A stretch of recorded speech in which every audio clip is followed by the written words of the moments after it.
ఇప్పుడున్నటువంటి మీ నేతల్ని పెట్టుకొని ఇప్పుడున్నటువంటి మీ రాష్ట్ర అధ్యక్షుల్ని పెట్టుకొని రేపు తెలంగాణలో ఎన్నికలకు వెళ్తారా రాకేష్ అన్న? మీరు అసలు ఆపోజిట్ పార్టీలు ఎవరున్నారు?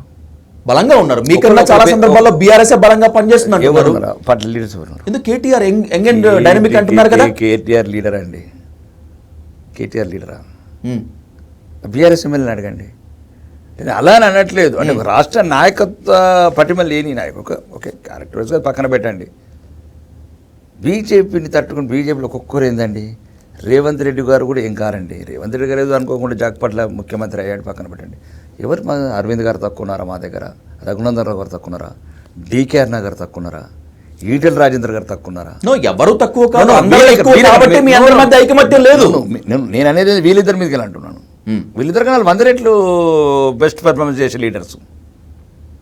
కానీ ఒకసారి ఏంటంటే ఒక సెక్యులర్ పార్టీలకు ఉన్న ఫెసిలిటీ ఒక బీజేపీ కొన్ని ఇబ్బందికరమైన పరిస్థితులు ఉంటాయి.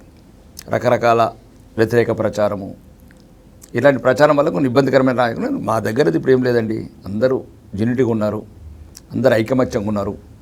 రానున్న రోజులలో మీరు చూడండి, బీజేపీని ఆపడం ఎవ్వరి తరం కాదు. నాకు తెలిసి ఇంకా చివరి ముఖ్యమంత్రి కాంగ్రెస్ గారు ఉంటే రేవంత్ రెడ్డి ఈ రాష్ట్ర తెలంగాణ 2034 వరకు నేను తెలంగాణకి సీఎంగా ఉంటా, ఆ తర్వాత దేశ రాజకీయాల్లో కీలక పాత్ర పోషిస్తానని ఆన్ రికార్డుగా చెప్పారు ఆయన. మీరేమో ఆయనే లాస్ట్ ముఖ్యమంత్రి అంటున్నారు. ఇప్పుడు భారతదేశంలో సుమారు 8 రాష్ట్రాలు 6 కేంద్రపాలిత ప్రాంతాలు ఉన్నాయండి. నాకు తెలిసి మొఘల్ సామ్రాజ్యంకు ఎట్లయితే బహదూర్ షా చివరి చక్రవర్తి ఉన్నాడు, రాహుల్ గాంధీ గారు చివరి చక్రవర్తి కాంగ్రెస్కు. ఇంకా 1-2 ఇయర్స్ అయితే ఆయన కూడా సీనియర్ సిటిజన్ అయిపోతాడు. ఇంకా ఉన్నది 3 రాష్ట్రాలల్లో అధికారం. అసలు నాయకుడు కూడా లేరు కాంగ్రెస్లో. ఇప్పుడు ఖార్గే గారు కూడా 85 సంవత్సరాలు 86 సంవత్సరాలు అయింది, నడవలేకపోతున్నాడు. లీడర్స్ అంతా అయిపోయింది. రేవంత్ రెడ్డి గారు నేను చెప్తున్నాను కదా, చివరి ముఖ్యమంత్రి కాంగ్రెస్కు ఈ రాష్ట్రంలో. నెక్స్ట్ బీజేపీలోకి వచ్చేస్తారు. బీజేపీలో రావడానికి ఆయనకి ఏమైపోయిందండి? తీసేసుకుంటారా? ఎందుకు వస్తాడు ఆయన? ఏమవసరం? ఏమవసరం? తెలంగాణకు వచ్చి సాక్షాత్ ప్రధానమంత్రి నువ్వు అనుకున్న స్థాయికి వెళ్ళాలంటే నాతో వచ్చేయి, నాతో కలిసిపో అన్నారంటే ఆ పదం బాగాలేదు. ఆ పదం బాగాలేదు. మేము ఏమన్నారు రాకేష్? ఆయన ఒకటి ఈయన ఏమన్నారంటే, మీరు ముఖ్యమంత్రి ఉన్నప్పుడు ఆయన పేరేంది మన్మోహన్ సింగ్ గారు ప్రధానమంత్రి ఉన్నప్పుడు మీకు ఎట్లయితే సహాయపడ్డారు అభివృద్ధిలో, నాకు కూడా ఈరోజు మీరు ప్రధానిగా ఉన్నారు, నాకు ఆ రకంగానే సహాయపడండి అని చెప్పాడు. ఓకే. తర్వాత ప్రధానమంత్రి గారు ప్రత్యేకంగా మాట్లాడుతూ మళ్ళీ ఒకసారి ప్రత్యేకంగా చెప్పారు, రేవంత్ జీ ఎక్బర్ సునో అన్నాడు.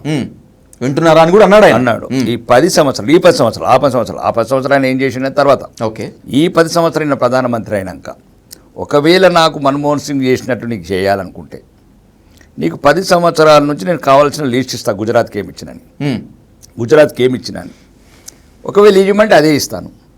కానీ ఇప్పుడు నీకు ఇచ్చిన దాంట్లో సగమే వస్తాయి. ఓకే. రెండోది దాన్ని కంటిన్యూషన్ చేసిండు. అంటే తెలుగులో చెప్పాలంటే వాపర్ కోజోమత్ అన్నాడు.